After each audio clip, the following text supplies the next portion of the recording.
So we've got some progress now on Greenland, with Donald Trump coming out and announcing what he called an infinite deal regarding Greenland.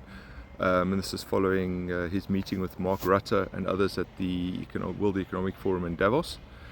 So yeah, maybe let's just go through that and just see what's actually come out of that, and what was claimed and what's actually true, those sort of things.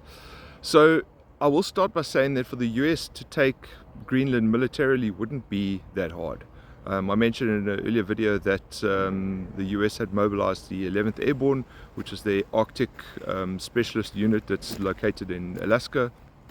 I do think that was done either as a kind of show of force or as possibly a potential planning option for the president.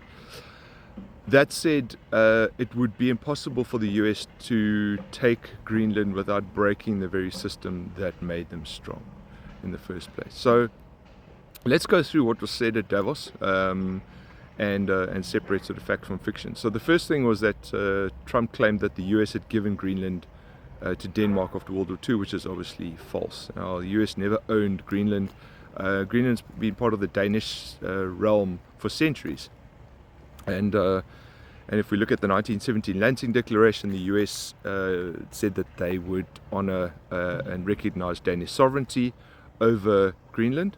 And obviously the 1951 defense agreement between Denmark and US gave the US significant military autonomy on the island of Greenland.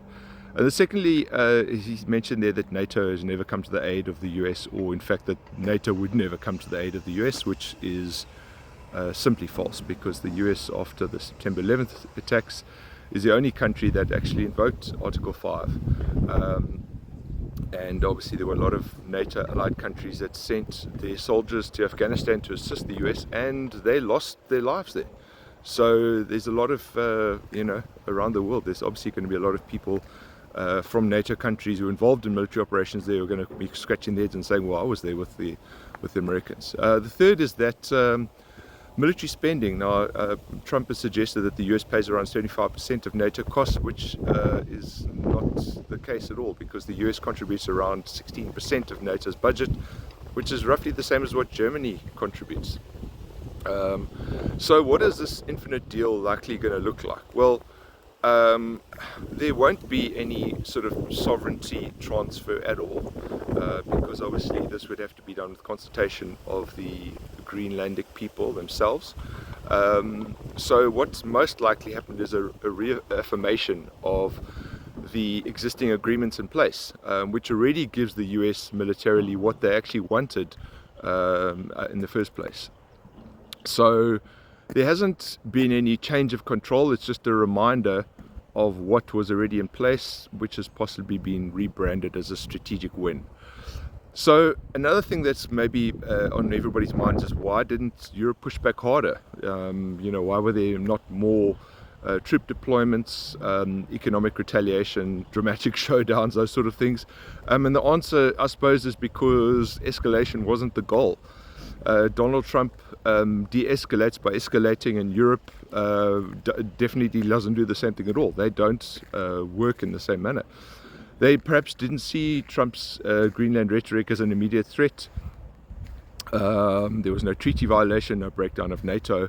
So instead they responded institutionally. The number of troops that were sent there, I know people laughed and joked about it, some countries sending one soldier or two soldiers. That wasn't about deterrence at all. That was just evaluation, logistics, infrastructure, readiness, saying what do we have here and what would we require operationally at all. I think that's basically what the aim there was. As far as economically, yes, there was talk of dumping US Treasury bonds, but this would affect Europe as bad as it would affect the EU, the US, sorry. So, that would be something obviously that the EU would want to avoid, because fundamentally it would break the system as much as it would hurt the US. So obviously this is something that Trump would have been aware of, and he would have been reminded of, because it was still something that the EU had as an option, although obviously it would not be a first option, it would be a last resort type of thing. So ultimately this is going to be a shift in strategic autonomy for the EU, because they are going to need to hedge themselves against the fact that every 4 years there's going to be a major policy change in the US. There's going to be a substantial change in attitude towards defense spending, energy, and security, and global security. So Europe didn't push back harder because they didn't need to. It was playing a long game. It was more about insulation and less about escalation.